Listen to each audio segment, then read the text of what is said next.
So tonight we are talking about the qualifications of a pastor, elder, overseer. So we're in 1 Timothy chapter 3.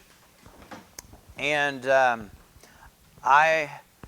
part of our goal, our aim at Shepherd School is that some of you feel called and are called by God to be elders, overseers of the church.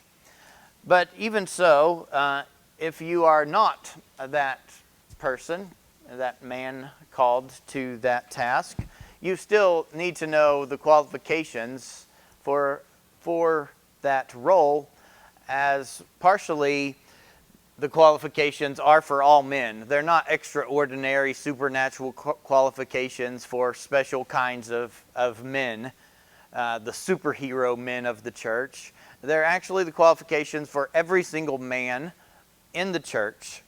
These are things that all men must do. There are some things in this passage that are specifically for overseers, pastors, elders, but mostly the character traits that need to be found in a pastor are character traits that need to be found in every single man who is a Christian. So, my aim is that God would use even messages that, like this one, to affirm to some of you a call to the ministry, a call to be a pastor. And if not now, maybe some point in the future, you just don't realize it yet.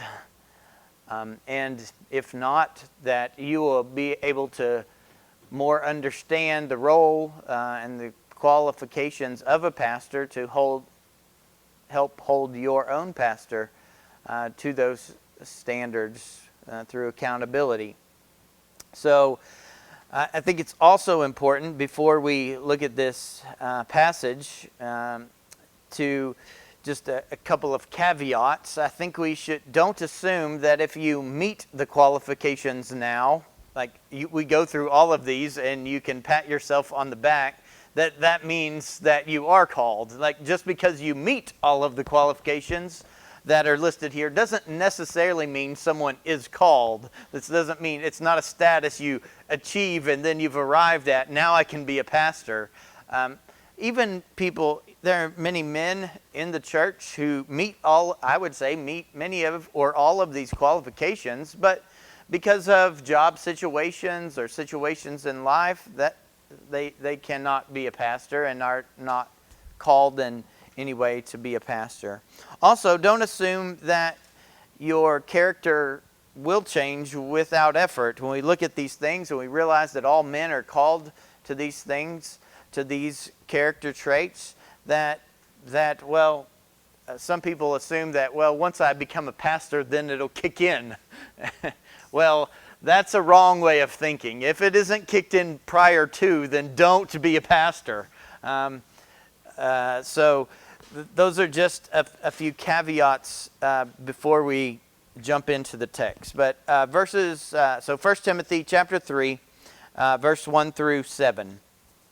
Paul says to Timothy, "This saying is trustworthy. If anyone aspires to the office of overseer, he desires a noble task.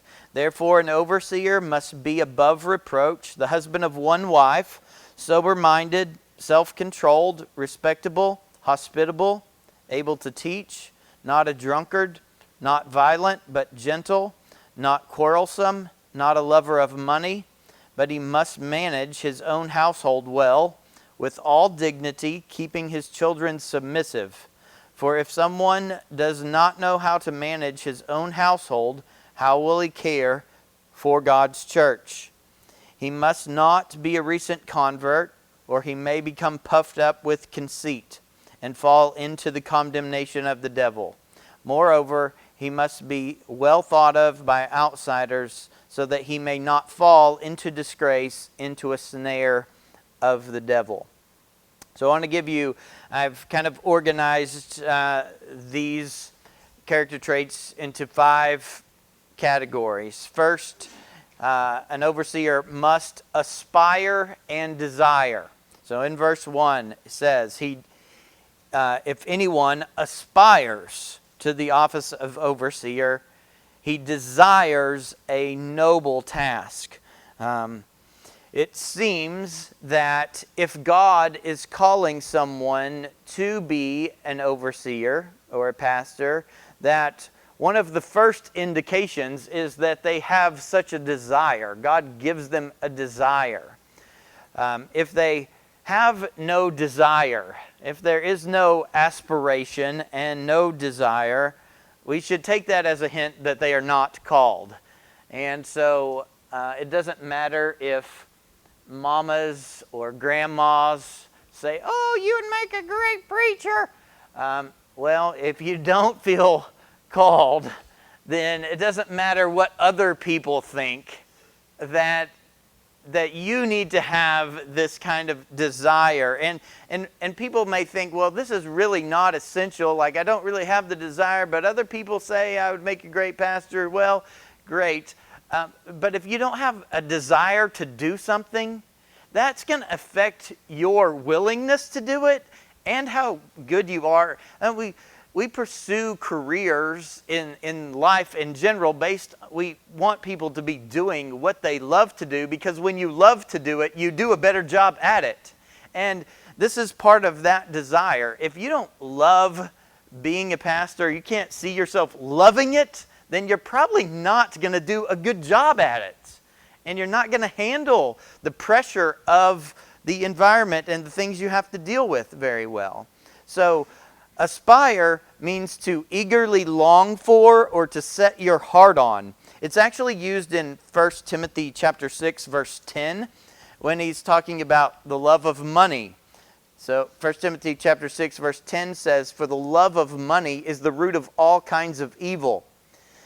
It is through this craving," and that's the word, desire, "this craving that some have wandered away from the faith and pierced themselves with many pangs." So the same Greek word for craving is the same Greek word for aspire here. So it really it's a word that means a deep longing, not just like, oh yeah, I think I can see myself doing that. No, it's stronger than that. It's like, man, I really want to do this. And then the word desire means it's a strong longing. It's actually translated passion. This Greek word is translated desire in the English Standard Version most often, but the second word that's used second most often is the word passion. So we see in Romans chapter 6, verse 12, "Let no sin therefore reign in your mortal body to make you obey its passions." So the word passions is the word desire. So we could translate this, if anyone craves the office of overseer, he is passionate about a noble task. So these are indications of a strong desire. Now, I would say that there are plenty of people who may not have had the desire first, because here we're talking about a strong desire. There are many men who've been called to the pastorate who didn't begin at desire, and they just began to think about it, and then God gave them the desire later on. Or sometimes the desire comes, but the rest of the character traits aren't there. Like some guy is like, "Oh yes, I want to be a pastor," but you're like, "Well, I just saw you lying to someone." Like, and you have a habit of, your life isn't really in order to be a pastor. And sometimes those things don't line up, and they must line up. But sometimes God gives someone a desire and then works on their character, and then they become a pastor later on. And we see that kind of like in the life of Joseph. God gave Joseph a dream and said that he was going to rule over his family. But we also see that the character traits weren't quite there. kind of boastful, and that's why his brothers became jealous of him. And so God gave him a dream about what was going to happen in the future, and assumedly there's some sort of desire for that, but then God had to take him through the muck and the mire of near death and being put in prison, and then his character was such that he was ready to be in the position God called him to be. So there was desire, but his character wasn't right, but God aligned the character and then put him in the position. The same thing with King David. King David was young. He was first anointed by Samuel, not even expecting. There's no indication that being anointed the next king of Israel was on David's mind. But God came, sent Samuel, anointed him to be king, but it was still, even though he had been essentially called at that point, he wasn't officially in the position until a long time, years later. And you probably would have said, well, his character wasn't right and ready at that point. But God said, well, I'm going to get you ready. Here's what I want you to do. I want you to run for your life from King Saul for a while. And while you're doing this and hide out in caves, and while you're doing this, I still want you to hold your integrity and love the people, even the people who are confused and may disagree with you. And so, okay, now that you've done all of this, now your character is ready and you can be king, even though he was called a long time prior to. So there's no set way in which God just tick off the things like, oh, he's called, so now he needs to be a pastor. Sometimes people are called and they feel a desire, but it's not. Other things need to come about, and the church does need to play a role, and other people do need to see, well, these character traits and qualities of a man of God weren't there, but I see them getting there, and now we approve. Now we put our blessing and affirm this calling. We didn't see it before, but now we do. Like with King David, even though he was anointed king, that was kind of done in secret. The rest of the people of Israel didn't know he was anointed king. God had to use various circumstances in his life to lead the people to confirm that to them. Like, yes, killing Goliath is a good step in the right direction to confirm to the people, like, oh, there's something special about this guy.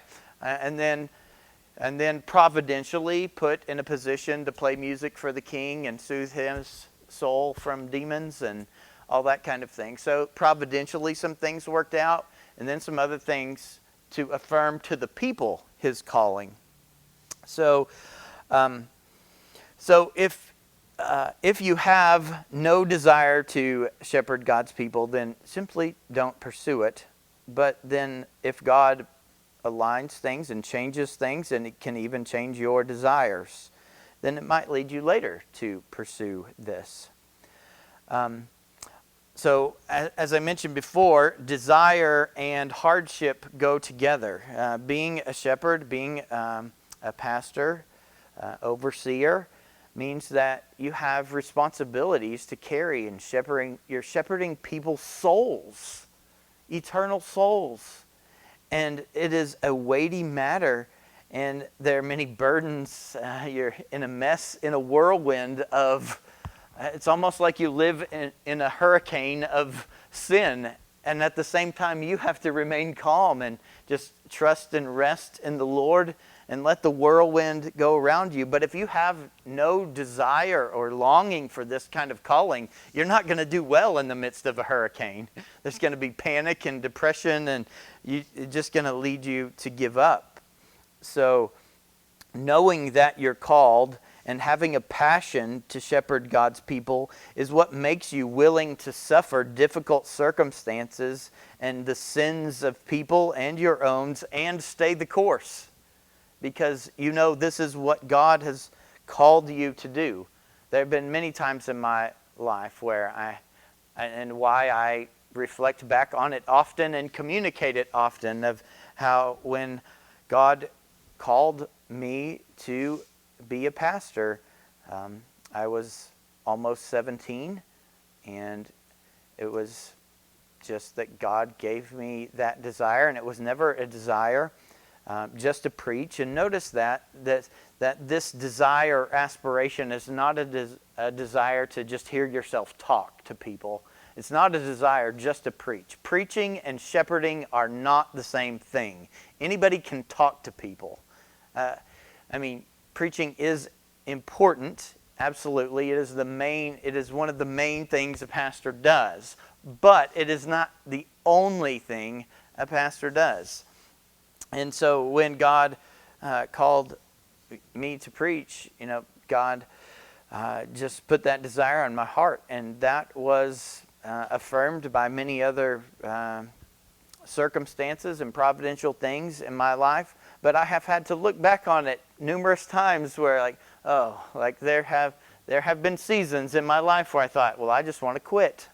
Well, I just want to go do something else. But then I have to reflect on, well, this is what God called me to do. And those are small seasons, I believe. Most of the time, pastoring has been a joy to me, and I love it. And I couldn't envision myself doing anything else. But going back and realizing that God's call with that desire are important. And just another note, sometimes people feel a desire, but their desires are all wrong. We live in a culture that people assign themselves to be, oh yeah, I'm a pastor, I'm shepherd, and because, well, I appointed myself. That is not good motivation, and not good desires, just simply to see yourself as wanting to lead people, or thinking of the church as simply a business that you think, well, I think I could help this church grow because I have such and such gifts. Just because you have the ability to speak in front of people doesn't mean you're called to be a pastor. Character traits are more important than abilities. Quality of the man of God walking with God is more important than the ability or giftedness. We have many men who have the ability to speak, or the giftedness, the charisma to draw a crowd with their speaking, but their lives do not align, and they should not be pastors, even though they may communicate well.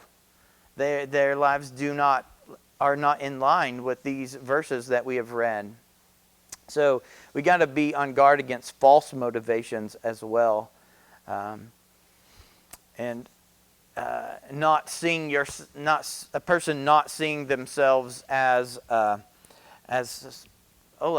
gonna be a pastor, and I'm gonna be the pastor of the biggest church ever, and it's gonna be fantastic, and I'm gonna grow this thing. It's gonna be huge.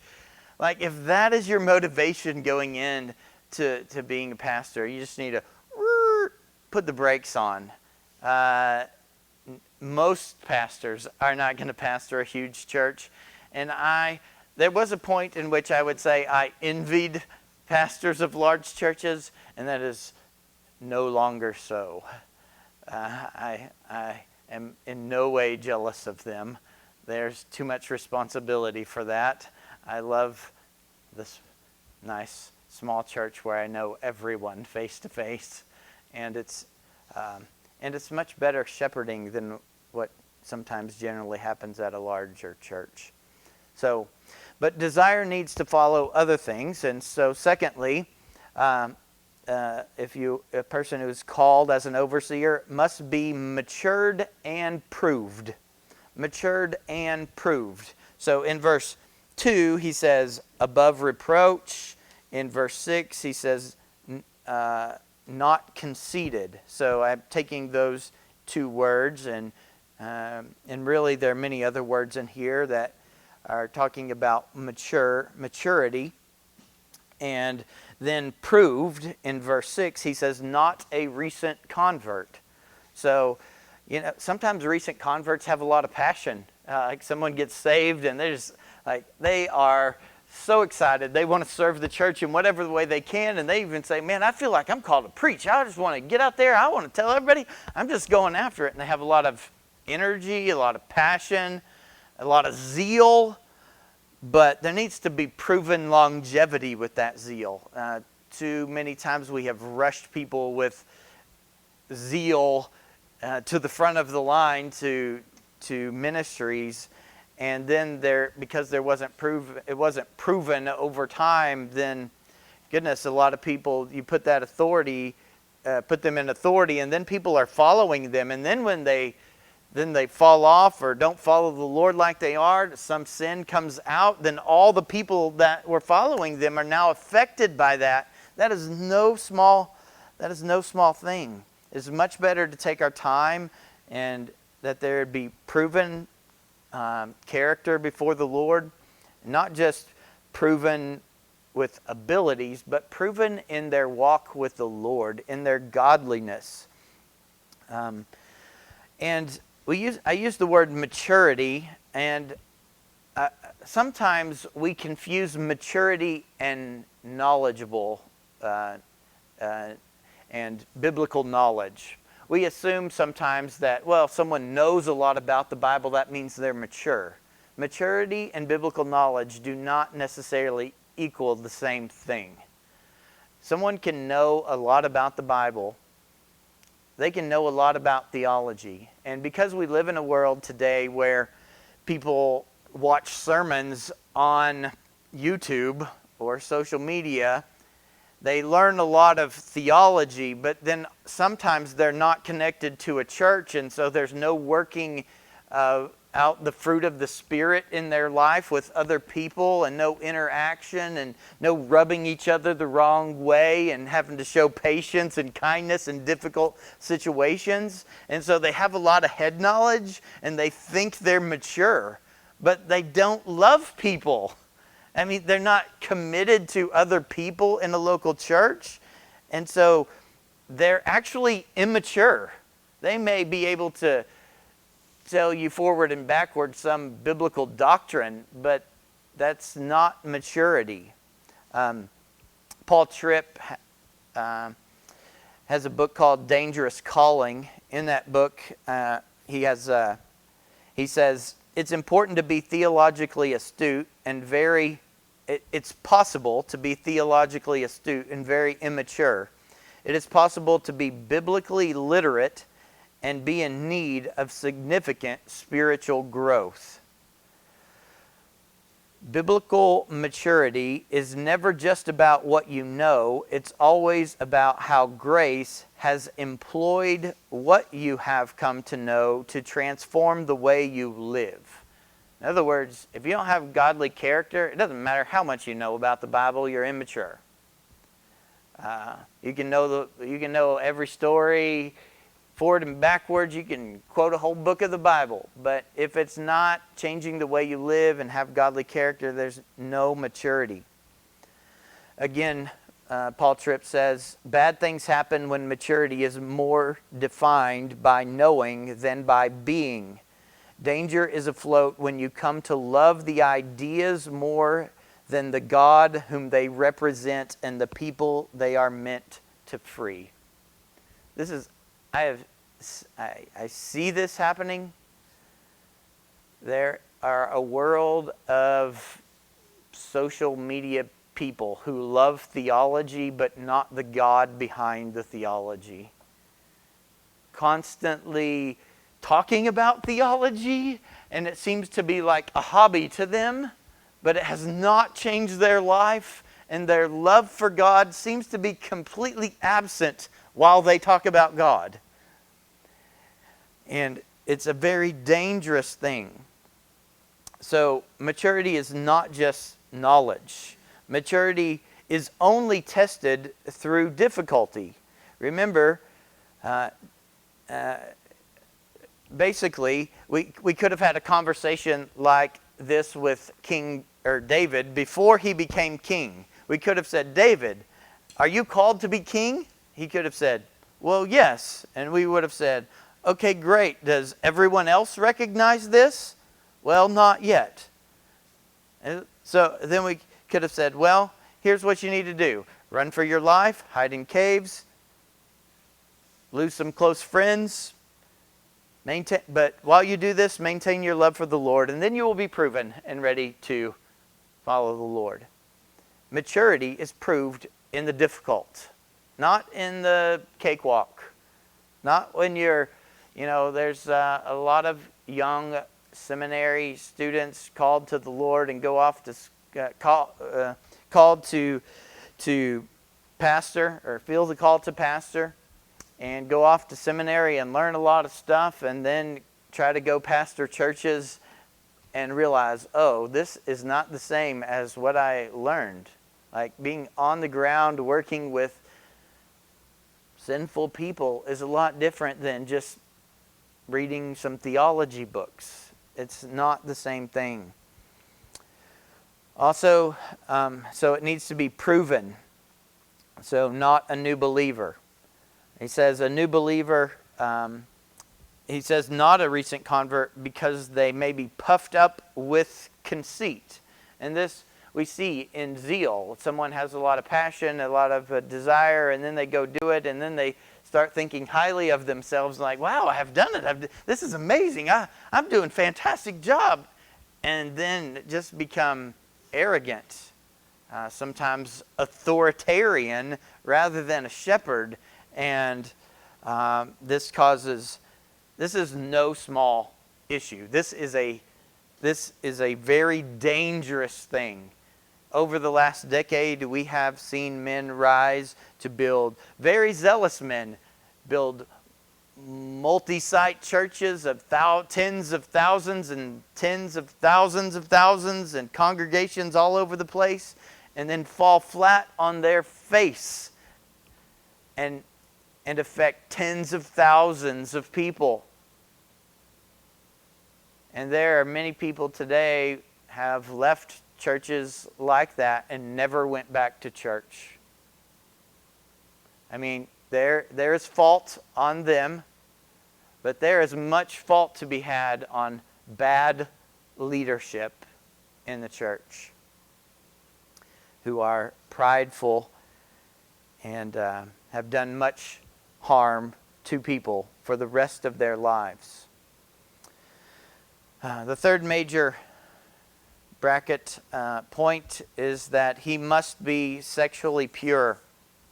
It says in verse 2, the husband of one wife. Or basically to love your wife exclusively. This is a very similar commandment to the first commandment. The first of the 10 commandments is to worship God only. Worship God alone.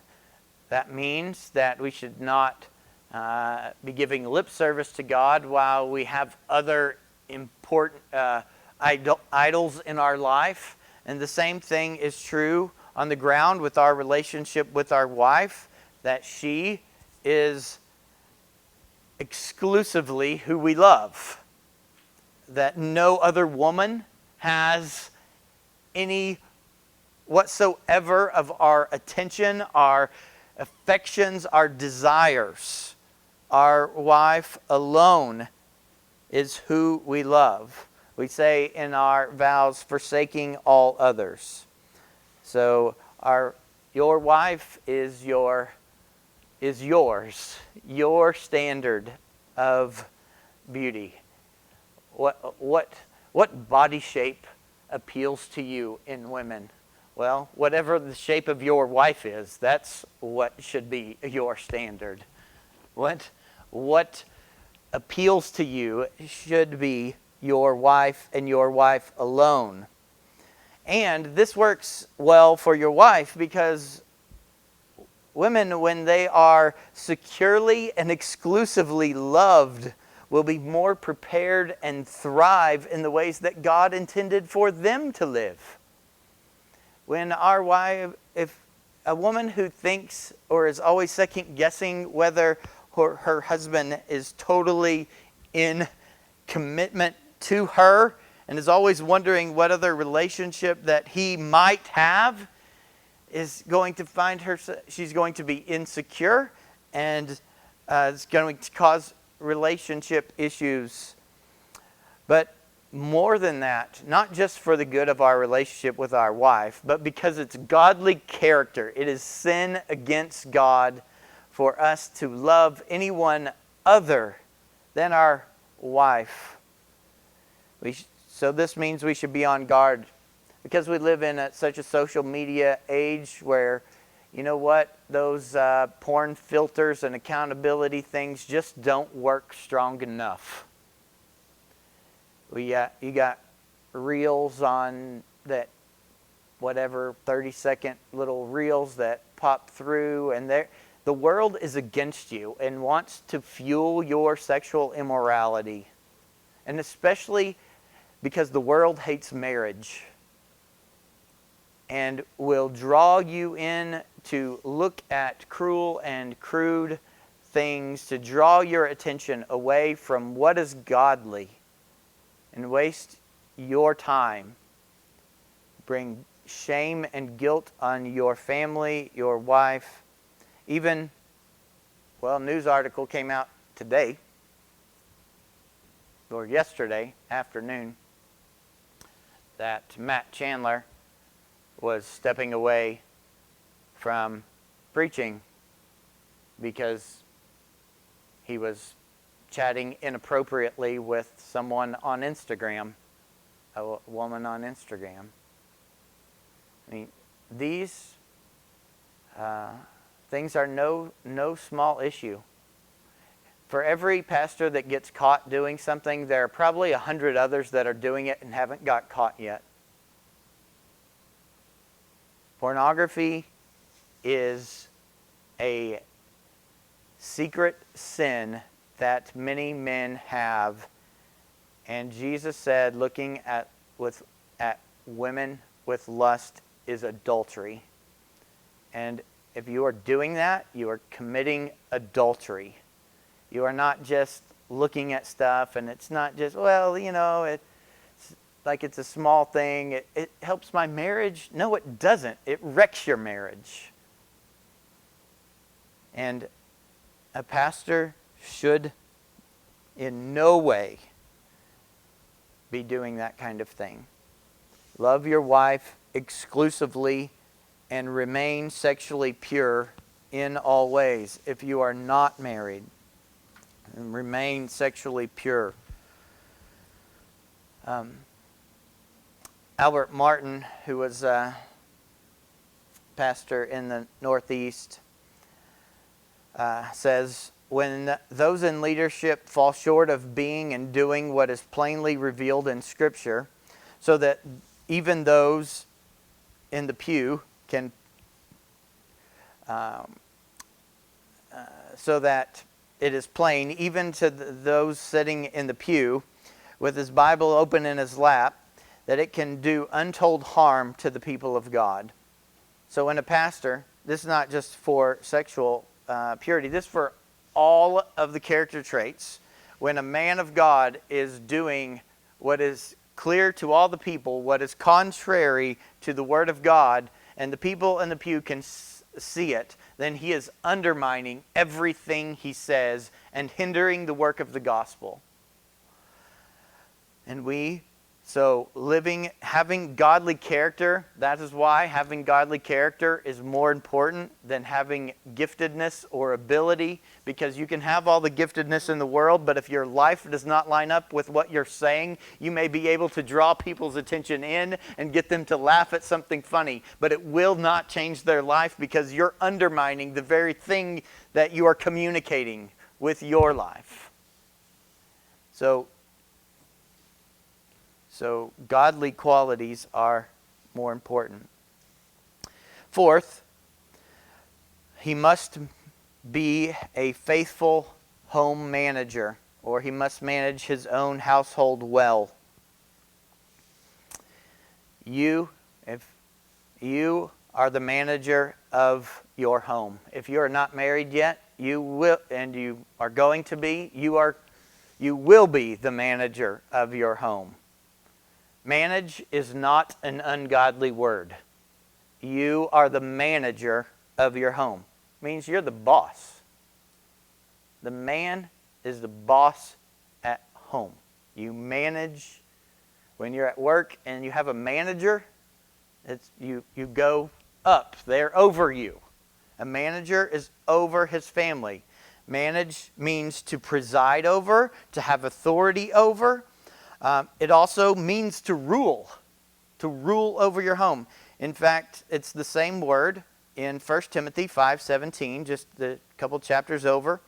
Verse 17 says, "Let the elders who rule well be considered worthy of double honor." The word rule there is the same Greek word here, translated manage. So it means to rule. So you are the head of your household. And what happens in your household and with people in your household is your responsibility.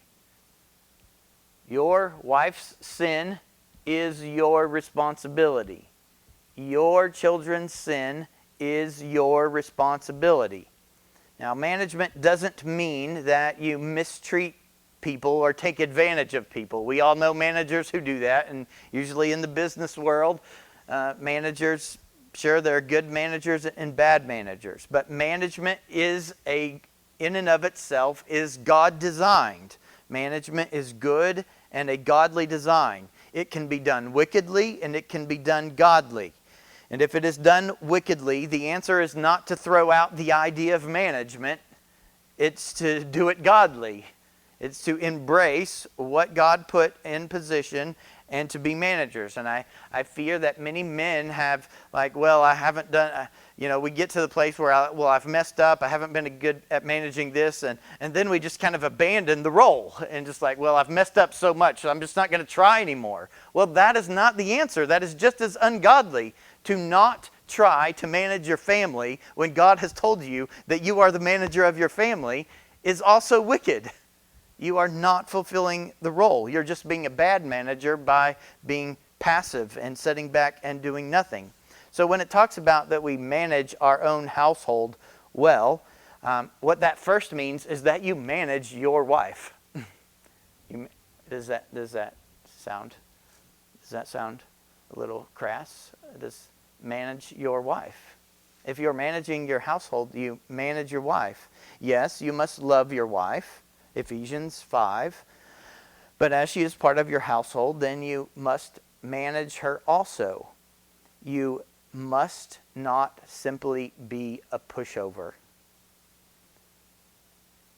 We joke around, and many men joke around and say, well, I've got to ask the boss. That's contrary to Scripture. You're the boss.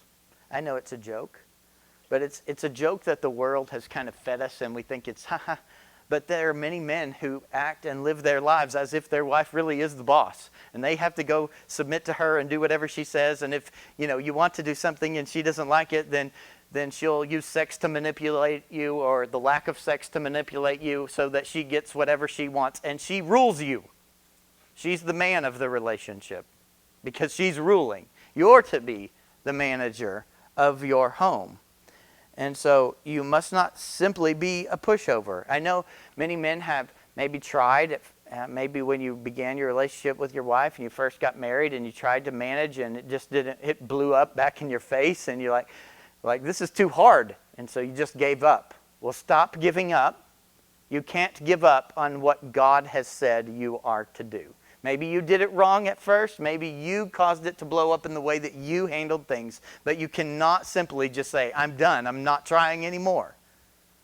You are to manage your wife. Her sin is your responsibility. Yes, it's her responsibility too. But when Adam and Eve sinned in the garden, God went to Adam first. Said, where are you? And the same thing is going to be true when you stand before God for your family. God is going to come to you first and say, where were you when she did this? Why didn't you say anything? Why did you not attempt to do something about this? Where were you when your kids did this? So don't refer to your wife as a boss. You are the boss. She is submissive to you. And when you call her the boss, then she either doesn't like it, because a true godly woman wants to submit to her husband. And so, if even in joking forms, when we call our wife the boss, there's been times in the past where I've done that. I could tell it made my wife uncomfortable because she's like, "Well, this is not my role. I'm not the boss. I know you're joking, but this is no. I submit to you, right? Yes, this is the way it should go. But when we call our wives the boss, it is either making them uncomfortable or it's fueling their sin to go against us and not be submissive to us. And we definitely don't want to be fueling their lack of submission and their taking authority. And now sometimes women, ladies, wives have made the decisions and become the boss of the family because men have given up. Somebody has to be the boss, and if nobody's making the decisions, then your wife is going to. Like somebody's got to, and so she did just by attrition because nobody else was doing it. We need to not be pushovers. We need strong men leading the church. And a man who cannot stand up to his wife when she is wrong should not be a pastor, because a man is going to have to stand up and do the right thing when many people, if you can't do it for one person that you know very close that lives in your own home, if you can't stand up to them, then you're going to have a church that many times you're going to have to stand up and say, no, this ain't right, and this is where we've got to stand, even though they don't like it. And if you're a pushover at home, you will be a pushover pastor. And a pushover pastor, what will happen is that church will go this way and that way with the cares of the world because the pastor doesn't want to address a difficulty, because he doesn't want to cause any issues. Like, I don't want to rub people the wrong way. I don't want people to leave. I don't want to make them mad. Well, that's exactly what happens in the home many times with our wives. Why don't we want to address things? Because it's hard. And it's going to make things awkward for a few days. There's going to be awkward silence. And maybe somebody's going to throw some things. I don't know. But it's not easy to do what God says to do. But men, we must do this. Quoting from Tom Askell in his book, Dear Timothy, which he wrote to new pastors, he says, a passive husband will breed frustration in a wife who desires to be led and may tempt her to become domineering. An authoritarian husband intimidates his wife and may well stifle the development of her spiritual gifts. So, hear me clearly. In saying we must manage our wives, I'm not saying that we become authoritarian and just mean-spirited in any way whatsoever. Management does not mean you have to treat people badly. Even when you disagree with them, you can still be gentle and forceful. There's one just recently. My wife and I had a conversation that we were going to do something, and I asked her to take care of it, and it didn't get done for a couple days. And I asked, "Did you do that?" She's like, "No."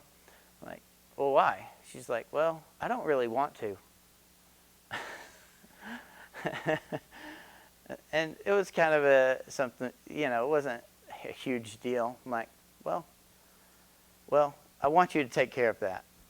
I just and so she did. She's free to tell me what she doesn't want to do, and that should be okay. And that shouldn't be but there's only one boss in the family. There's only one manager in the family, and the wife's role is to submit. Even if she disagrees with me, it's still my decision, and it's her role to say okay. And that's beautiful. That's how it's supposed to work. Now, it may roll around and she may be right about this situation. It's possible, but that blame is on me. And so, man, that's just one example how we must manage our wives, but also we must manage our children. As the elder or overseer of a church, you will have authority over more souls than just your own children. And if you cannot use your authority over a few little bitty souls effectively, then how will you use it effectively over many souls? He says, it's verse, what verse is that? To manage your own household, how will we care for the church of God? 5, thank you. If anyone doesn't, well, the verse that mentions children. 4. It's my glasses. I'm going to blame it on the glasses. Keeping his children submissive. And Titus chapter 1 says that his children are believers. So if your children, there was a time, I think when I was younger, when my kids were younger, people always said, "Oh, pastors' kids, they're the worst." That's a terrible reputation for pastors to have. That is it. The fact that that's become like the expectation of pastors, that their kids are going to be some of the worst kids, that is a sign that we have many, many people pastoring churches that can't manage their own household and therefore shouldn't have been pastoring. It's affected the whole culture to think that way. And that means sometimes pastors, give their lives to the church and neglect their families. That cannot be either. You must manage your own family, your children. If you're not doing that, then it will affect the church as a whole. If your children are unruly, this will hinder your ministry. Just imagine, you're preaching one day, and maybe you're preaching to men, and you say, "Well, men, we really need to step up in the church," and you're calling them to take responsibility for things that are not right in the church, and they're sitting in the pew thinking, "Well, I wish you would take responsibility for your children after the service." You see how that kind of thing would be a hindrance to the very thing that you're preaching. And this goes together. How a pastor, even when we go thinking about search committees and looking for a pastor, oftentimes we're asking about giftedness. Can you do this? Can you do that? How long have you been a pastor? And many times these godly characters are just kind of overlooked. They're just assumed that they're there. Instead, we just want someone, "Well, do you have a family?" "Yes." "Okay, great. Good." But sometimes you don't know these things until you've spent a little time with people. You don't know how they're managing their household until they've been around a couple of months or things like that. So even when we're finding pastors or potential elders, they ought to be men that we can evaluate, see, and at least talk to other people who know them well, and not just the people that they approve of. Everybody can make a list of people that are going to say nice things about them and put it on a resume. You need to find the people who aren't on the list and interview them. What do you think about this person? How have they managed their family? So managing your children. Then this also means managers, we know even managers can't control everything. You say, "Well, you need to manage your wife." And you're like, "Well, I can't control her." "Well, I know that." Great. You say, "Well, you need to manage your children." "Well, I can't control them." Well, for one thing, no one appreciates being out of control. When things are out of control, everybody knows that's bad. So control must come back into play, and someone must control it. Managers can't, even though we can't control everything, we must control what we can. But this is also why a pastor, a manager of your household, you must be a man of prayer. You can't control everything, but you know the God who is in control. And you must spend time in prayer for your children. You have an issue with your wife and things exploded and you tried to handle it graciously and address a problem and it blew up in your face.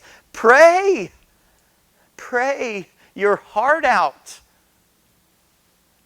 Ask God to show you how you need to handle it differently, or how, whatever you should have done better. Ask Him to convict your wife of the obvious sin that is there. You can't bring conviction on her, but you can pray to God to convict her and show her what she is doing that's wrong. And pray that God would just help her to calm down so that you can have a peaceable conversation that will be instructive and helpful for everyone. We must pray. And remember that the Bible is the standard of how we raise our children, not how we were raised, and not how other people are raising their children. Disobedience is rebellion. If you tell your child to stand up and they cross their arms and sit there, that is not cute. That is not a small sin. That is an act of treason. That is rebellion against God, and it needs to be addressed and not just go, oh, how nice. Well, I can't address everything that's happening. Yes, you can. And if you don't address it while they're small, you will raise heathens. And then you'll say things like, well, just wait till they're teenagers. Well, you say things like that because you didn't address it when they were children. I have 5 teenagers almost. I can say this now with confidence. I love parenting teenagers. It's my favorite. And if you train them when they're young, the teenage years are really not that bad. And they're a joy. And you can have deeper conversations with your kid. And you can do more fun things. It's exciting. So, I know that all of you know that the standard is the Bible. But at the same time, the way you were raised will affect your perspective of what the Bible says. If you were raised in a strict, harsh environment, and you grew up that way, and you won't like it, your temptation will grow up to be a soft parent. Well, I don't want to be like my parents were. And then you will be too soft and you will let things go and you will raise heathens. Now, that doesn't mean everyone, but that would be your greater temptation. If you were raised in a soft environment where your parents just kind of didn't care and let you do whatever you wanted, blah, blah, blah, got away with everything and nobody ever said anything, and then you will grow up realizing that that wasn't quite right, and your temptation will be to swing all the way to the other side and to become such a strict parent about every single thing and be overbearing to the point of exasperating your children. So I just mentioned that so that you're aware of our tendency to swing the pendulum all the way to the other side and not let how we were raised affect what we are doing, but what the Bible says affect what we are doing. It is important to discipline with gentleness, with sternness, not overbearing, but righteously. This managing must be done, fifthly, he must be self-controlled and caring. So managing must be done with self-control and godliness. There are many, says, sober-minded, self-controlled, not violent, not quarrelsome, and not greedy. All of these things involve being self-controlled. A person who lacks self-control usually is not gentle or caring toward others. It goes hand in hand. And this means that we ought to take care of our own bodies. Our self-control and discipline in our life is not just about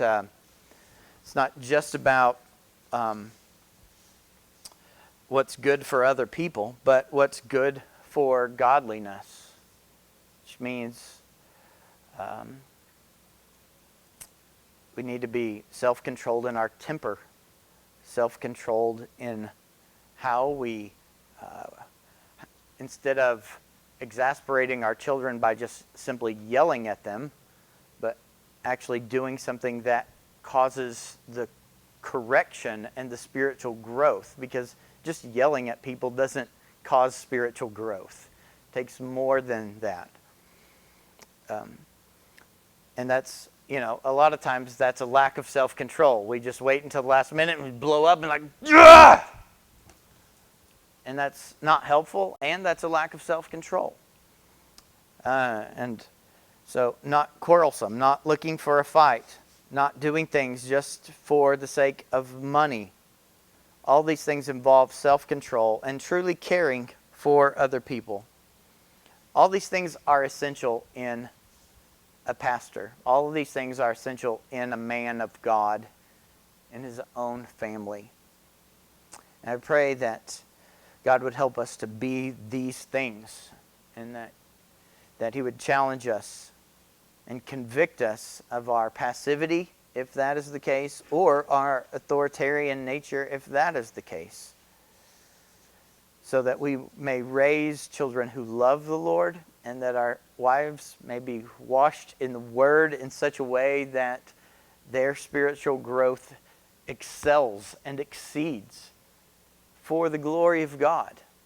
And this way, when this is done in these ways, marriage is a joy. Raising children is much more glorious. God made men for this challenge. Yes, it's hard, but we must be obedient to God, and to fail to do so is sin against him in every way. Let me pray. Father, I pray that you help us to be what you have called us to be, that you would help us to be self-controlled, sober-minded, to manage our households well.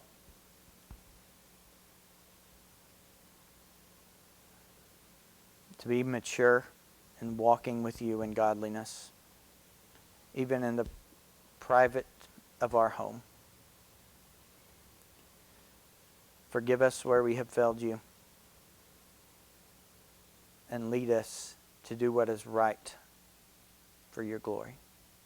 In Jesus' name, amen.